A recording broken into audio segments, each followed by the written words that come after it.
ثمة أعراض جديدة لفيروس كورونا غير الحمى والسعال وضيق التنفس وفقدان حاستي الشم والتذوق.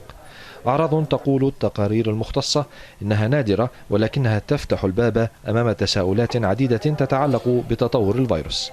صحيفة نيويورك تايمز الأمريكية نشرت تقريرا يتحدث عن تأثير الوباء على الجهاز العصبي ولا سيما الدماغ، وتضيف أن أعراضا من قبيل الاضطرابات العصبية والسكتات والنوبات الدماغية ظهرت على مجموعة صغيرة من مرضى كورونا.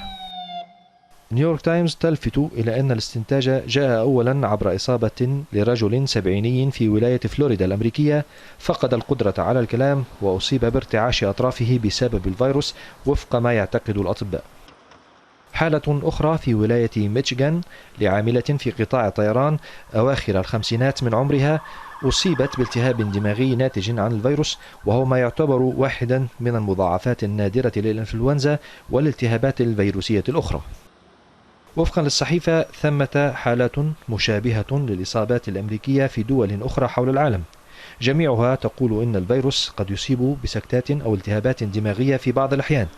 صحيح أنها نادرة، ولكن أطباء الأعصاب حول العالم يعتقدون أنها مدعاة لخطر حقيقي لا بد من التنبه له.